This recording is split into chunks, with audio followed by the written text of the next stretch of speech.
আমি ভয় করব না, ভয় করব না, দুবেলা মরার আগে মরব না ভাই, মরব না। রবীন্দ্রনাথ ঠাকুর। সম্মানিত উপস্থিতি, কালচারাল পার্ক কর্তৃক আয়োজিত সাপ্তাহিক আলোকায়নে সকলকে আন্তরিক অভিনন্দন ও শুভেচ্ছা জানাচ্ছি। সেই সাথে কালচারাল পার্ক প্রতিষ্ঠাতা সম্মানিত মহান আলোকিত ব্যক্তিত্ব শ্রদ্ধেয় কল্যাণজি নান্টু বড়ুয়া মহোদয়কে অশেষ অশেষ কৃতজ্ঞতা জ্ঞাপন করছি কিছু বলার সুযোগ করে দেওয়ার জন্য।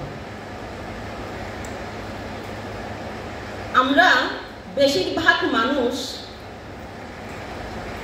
জন্মদিন, বিবাহবার্ষিকী, মা দিবস, বাবা দিবস, বন্ধু দিবস, ভালোবাসা দিবস, অনেক অনেক দিবস কি করে উদযাপন করে থাকি। এগুলো থেকে আমরা কি আনন্দ নিয়ে থাকি, দিয়ে থাকি, গিফট দিয়ে থাকি। কিন্তু খুব কম সংখ্যক মানুষ ব্যর্থতাকেও উদযাপন করে থাকেন। আমার মনে হয় ব্যর্থতাকেও উদযাপন করা উচিত আরো বেশি বেশি। আজ ছোট্ট করে এই বিষয়ে আমার একান্ত কিছু ভাবনা আপনাদের সাথে শেয়ার করছি। আমাদের কোনো না কোনো ভুলের কারণে আমরা ব্যর্থ হয়ে থাকি। আবার দেখা যায় ব্যর্থতা ছাড়া সফলতা সম্ভব নয়। তাই যদি ভুল হয়ে থাকে তাহলে বলুন, অন্যকে ভুল করলে তাকে অবজ্ঞা না করে বলুন এটাই স্বাভাবিক ভুল হওয়া। বা কেউ যদি আপনাকে অনুপ্রেরণা দেওয়ার নাও থাকে আপনি নিজেই নিজেকে বলুন ভুল হওয়াটা স্বাভাবিক, কারণ ভুল থেকেই আমরা সঠিক দিকে যাওয়ার সুযোগ পেয়ে থাকি। সত্য সুন্দর যেটি সেটির দিকে যাওয়ার আমরা একটা সুযোগ পেয়ে থাকি।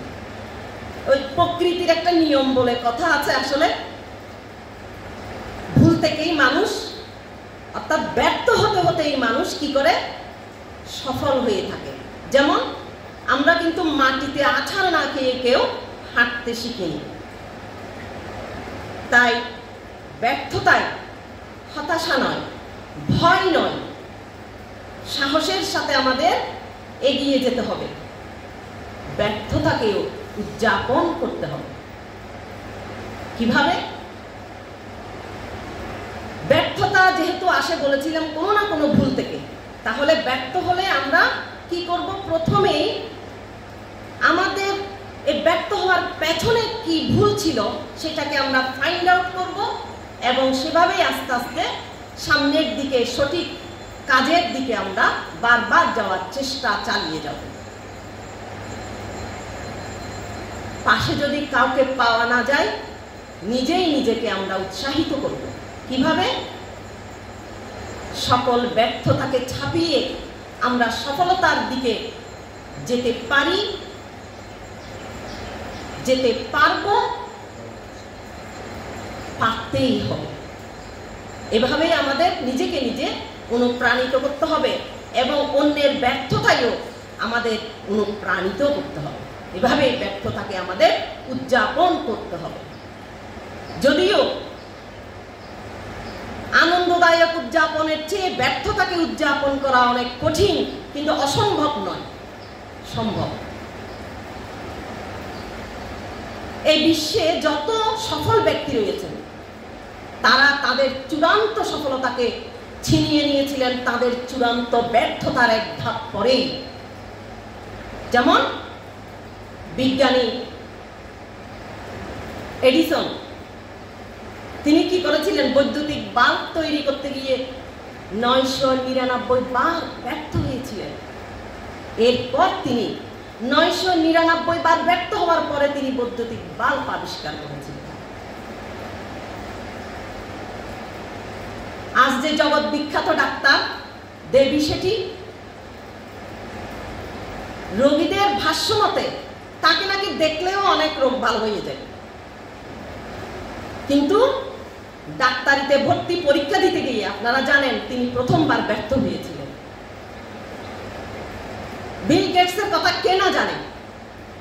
তিনি ছোটবেলায় কি করেছিলেন? অঙ্কে শূন্য পেয়েছিলেন। তার মা তাকে ডেকে বললেন, তুমি এই শূন্য থেকেই সবকিছু নতুন করে শুরু করো। এভাবেই আমাদের ব্যর্থতাকে উদযাপন করতে হবে, অন্যকে অনুপ্রেরণা দিতে হবে। এই উপমহাদেশের বিখ্যাত অভিনেতা অনুপম খের, তিনি কিন্তু দেখতে তেমন সুন্দর নয়, কিন্তু তার অভিনয় যারাই দেখেছেন তারাই বলতে পারেন তার অভিনয় দক্ষতা।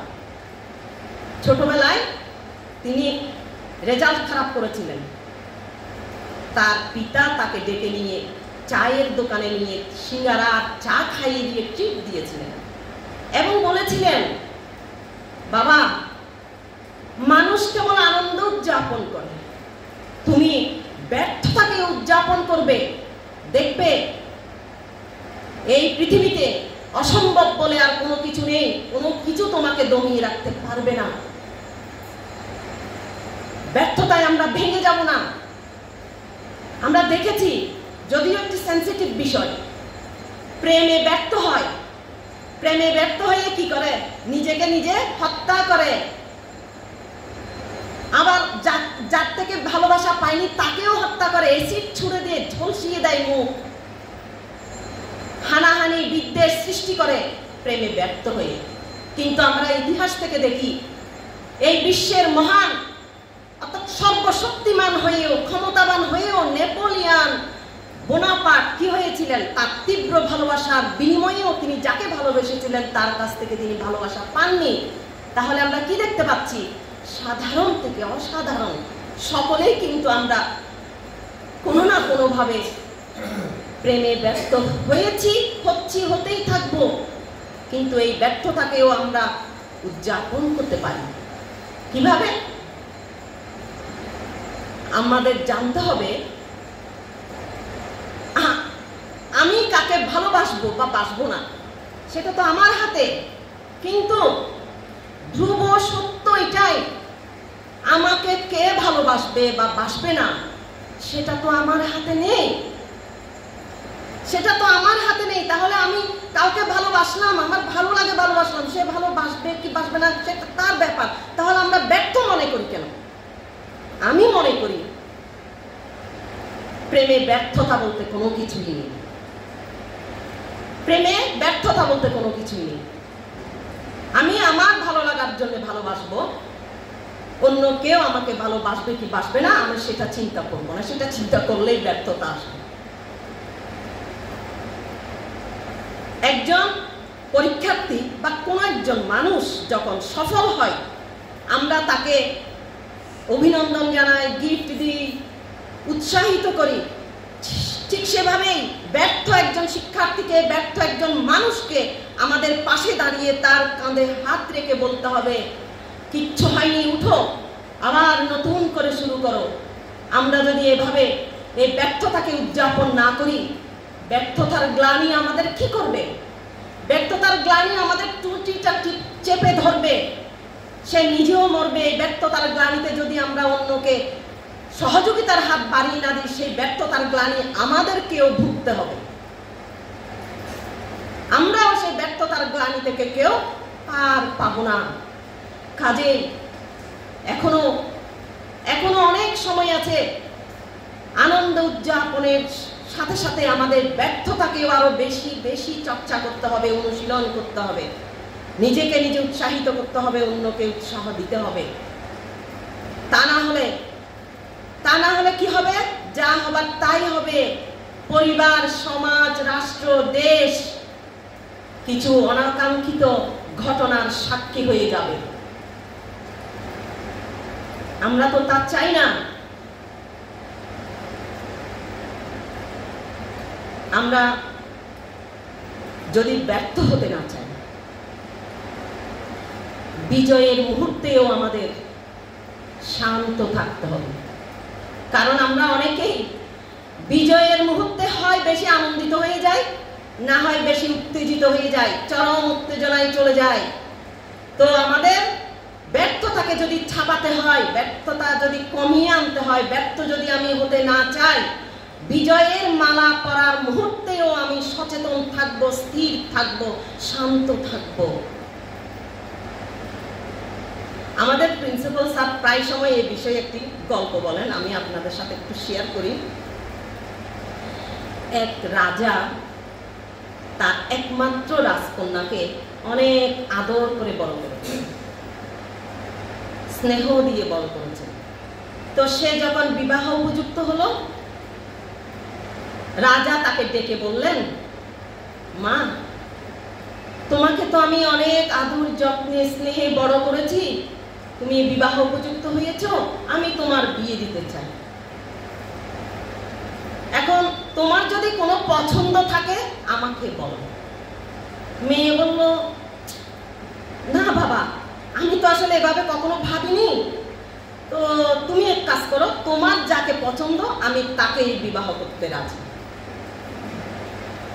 তখন রাজা কি করলেন, সব রাজ্যের চারিদিকে ঢোল পিটিয়ে দিলেন এবং জানিয়ে দিলেন যে রাজপুত্ররা অমুক অমুক রাজকন্যাকে বিয়ে করতে ইচ্ছুক, তারা ওই অমুক দিন যেন রাজসভায় উপস্থিত থাকে এবং সেখানে একটি প্রতিযোগিতার আয়োজন করা হবে। সেই প্রতিযোগিতায় যে জয়লাভ করবে তাকে আমি আমার রাজকন্যাকে তুলে দিব। ঢোল পিটিয়ে দেওয়া হলো, যথারীতি ঠিক সেই দিন সবাই আসলো। রাজকন্যার বিয়ে বলে কথা, চারিদিকে লোক লোকারণ্য, ঢাক ঢোল, মানুষ পেটাচ্ছে, আনন্দ করছে। রাজপুত্ররাও এসে দাঁড়িয়েছে, প্রতিযোগিতা যেখানে হবে একটা পুকুরের পার। রাজা তাদেরকে বললেন, দেখো বাবারা, এই যে পুকুরটা দেখছো, তোমাদের প্রতিযোগিতাটা হবে এখানে।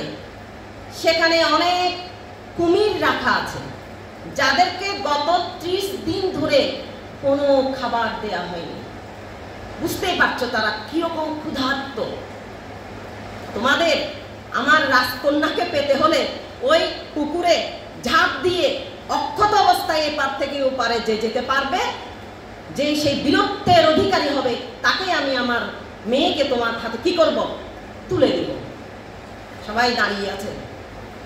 একজন শোনার সাথে সাথে কেউ কিছু বুঝার আগেই দিল ঝাঁপ, মুহূর্তের মধ্যে ওই পারে উঠে গেল। আর সেখানে রাজকন্যা দাঁড়িয়ে আছে মালার হাতে। সবাই তো বিজয়ে উল্লাস করছে, তাকে দেখার জন্য অনেকে নিজের আসনটা ছেড়ে দিয়ে ওখানে গেছে, ঢোল ঢাল আরো জোরে পেটাচ্ছে। আর রাজকন্যা মালা হাতে আস্তে আস্তে এগুচ্ছে, রাজপুত্রকে কি দেবে, ওই মালাটা পরাবে। যেই মালাটা বদল হবে, রাজপুত্র রেগে অস্থির, রাখো তোমার মালা বদল, আগে বলো কে আমাকে পেছন থেকে ধাক্কা মেরেছিল। দেখুন কি অবস্থা। একটু যদি সেই মুহূর্তে বুদ্ধিমত্তাটাকে খাটাতে পারতো, একটু যদি স্থির থাকতে পারতো, শান্ত থাকতে পারতো, কি হতো, রাজত্ব সহ রাজকন্যা মুহূর্তের মধ্যে সেই জয় করে নিতে পারত। কিন্তু আমরা বেশিরভাগ মানুষ বিজয়ের মুহূর্তেও উত্তেজিত হয়ে যায়, না হয় অতি আনন্দিত হয়ে যায়, যেটা হবার সেটাই হয়। তো আমার সম্মানিত অভিযাত্রীদের আমার এটাই বলতে চাই, আমি এটা আমার অনেক বছর আগে থেকে আমি এই গল্পটা শোনার পর আমি মনে মনে এটা সেট করে নিয়েছি, বিজয়ের মুহূর্তেও আমাদের সচেতন থাকতে হবে।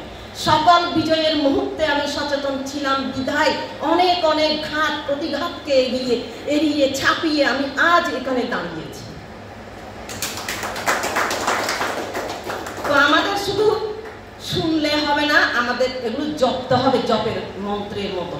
বিজয়ের মুহূর্তেও আমাদের শান্ত থাকতে হবে, স্থির থাকতে হবে। সম্মানিত উপস্থিতি, সবশেষে আমি আবারও সেই প্রথম বাক্যটা দিয়েই বলতে চাই, আমি ভয় করব না, ভয় করব না, দুবেলা মরার আগে মরব না ভাই, মরব না। ব্যর্থতা আসুক, ভয় নেই, শুধু একটু ধৈর্য ধরতে হয়, এগিয়ে যেতে হয়, জাস্ট এটা। সবাই ভালো থাকুন, অপরকেও ভালো রাখুন। এতক্ষণ ধৈর্য ধরে শোনার জন্য অনেক অনেক কৃতজ্ঞতা প্রকাশ করছি।